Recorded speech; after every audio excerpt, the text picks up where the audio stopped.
Bonjour, ça vous dirait de partager un repas absolument divin avec moi? Nous serons entourés de charmants convives. Pour commencer, Mademoiselle Ingère, une chef complètement toquée, avec qui nous réaliserons une recette chic et facile. Puis pour parler du vin qui va bien, nous ferons appel à l'imagination de notre ami Dominique Hutin. Ensuite, on vous enverra une petite carte postale de région où les week-ends sont forcément divins et épicuriens. Et enfin, pour que boire ne rime pas avec déboire, je vous donnerai quelques conseils pour goûter et apprécier le vin de manière responsable. Allez, maintenant que les invitations sont envoyées, on se lance côté cuisine. Bonjour Mademoiselle Ingère. Bonjour Faustine. Alors, au menu de ce repas divin, vous nous proposez une salade pommes, betteraves et quinoa. Une recette fraîche, saine, légère, mais un rien acidulé. C'est tout vous, ça, non? Oui, en effet, un brin féminin, mais qui a du punch. Ah, j'oubliais, la liste des ingrédients.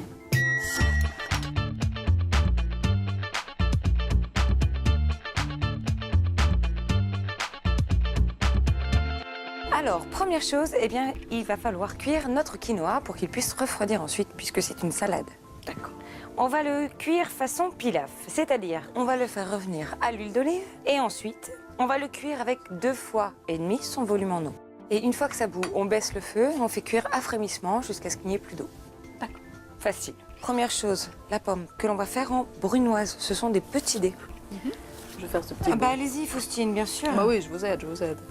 Et pour éviter que la pomme ne s'oxyde et donc qu'elle noircisse, on va la citronner. D'accord? Alors, la coriandre fraîche maintenant. Ça sent bon. Alors, on va l'effeuiller et on va la hacher.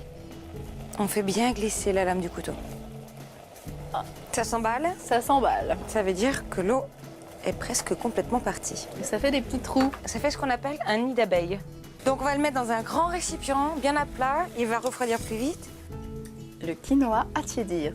Pour la betterave, c'est des petits bâtonnets façon allumette. Pour la vinaigrette, du miel, du jus de citron, de l'huile d'olive, du sel, du poivre. Je vous laisse faire? Allez, le miel dedans. Je mets tout? Vous mettez tout. Maintenant, donc dans un saladier, vous allez pouvoir réunir notre garniture, les pommes, la coriandre, ainsi que les betteraves. Ok, maintenant le quinoa est froid, vous allez pouvoir l'ajouter au reste des ingrédients. C'est sucré, salé, croquant.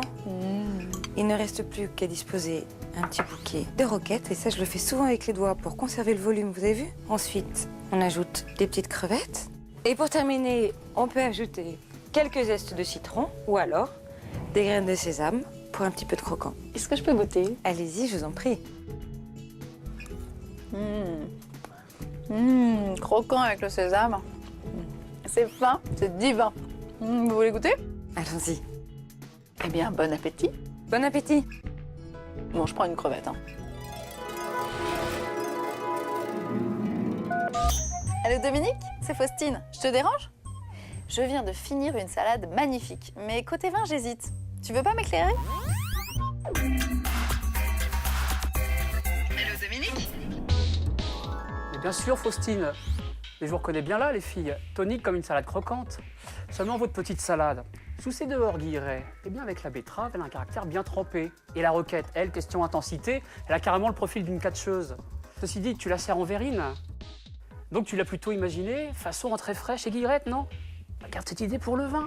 Tu files au sud, vers le Rhône. Et là, tu demandes un vionnier. Vionnier, oui, c'est le nom d'un cépage blanc qui se plaît beaucoup en Ardèche. Il est assez aromatique pour boxer la betterave et la roquette, et assez rond pour dompter la vinaigrette.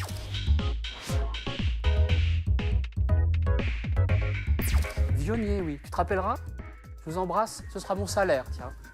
Faustine, vous m'en gardez la salade pour filles? Ça vous dirait de découvrir le vignoble de manière originale, en famille ou en tête-à-tête avec votre chéri? Oui? Ça tombe bien, on a plein d'idées pour vous. Alors où va-t-on aujourd'hui?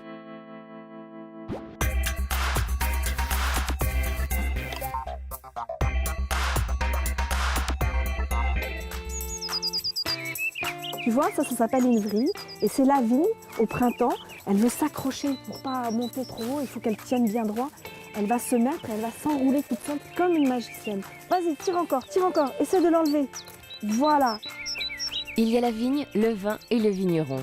Pour en savoir plus sur ce triptyque magique, direction le château de Siorac en Gironde. Aline Goldschmidt vous initiera à son métier de vigneron avec des ateliers vendanges pour les grands et plante ta vigne pour les petits en été. Pas besoin de se prendre au sérieux, un peu de curiosité suffira. Il n'y a rien de plus ennuyeux que faire des cours didactiques. Moi, je suis pour les exemples, les ateliers, les visites où on s'amuse, où on pose des questions, où on teste, où on goûte, où on touche. Avec des ateliers ludiques et chics, l'idée est de provoquer les sens pour comprendre le vin. Comme ici par exemple, où pipette dans une main et échantillon de vin dans l'autre, les apprentis vignerons tenteront de percer les mystères de l'assemblage. Une spécificité des vins français, l'assemblage, notamment ceux de Bordeaux. On va déguster le cépage qui est majoritaire à la lande de Pomerol, c'est-à-dire du merlot. Puis on va déguster un échantillon de cabernet franc. Vous allez voir la différence entre les deux cépages. Puis après, nous allons les mélanger.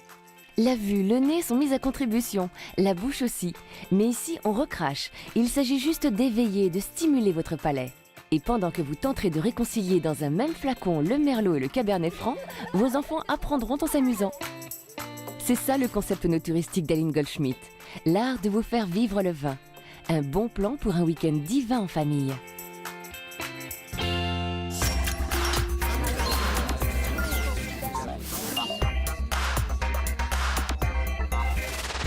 Quels sont les ingrédients d'une soirée réussie? De la musique, qui donne le ton de la soirée, des bons petits plats avec un peu de vin pour les accompagner, et puis surtout des amis. Ils sont le nectar de la vie. D'abord, choisissez le vin avec soin. Au besoin, demandez conseil à votre caviste. La vie peut être une fête, mais le vin doit être un art. Respectez-le et apprenez à le connaître. C'est une des meilleures manières de ne pas en abuser. Donnez-lui une place de choix. Servez votre vin dans de jolis verres, sans jamais dépasser la moitié. Regardez-le, humez-le et échangez avec vos invités sur vos sensations. Et surtout, gardez la main. Pensez à proposer de l'eau. Servez le vin vous-même pour éviter de remplir les verres plus de 4 fois dans la soirée. Et ne laissez jamais vos convives boire l'estomac vide. Soyez aux petits soins avec eux. Pas d'alcool pour les femmes enceintes ou les amis qui prennent des médicaments. Pensez aussi à ceux qui prendront le volant en arrêtant de les servir 1 heure avant le top départ. Vous pourrez alors vous coucher sereinement avec les idées claires.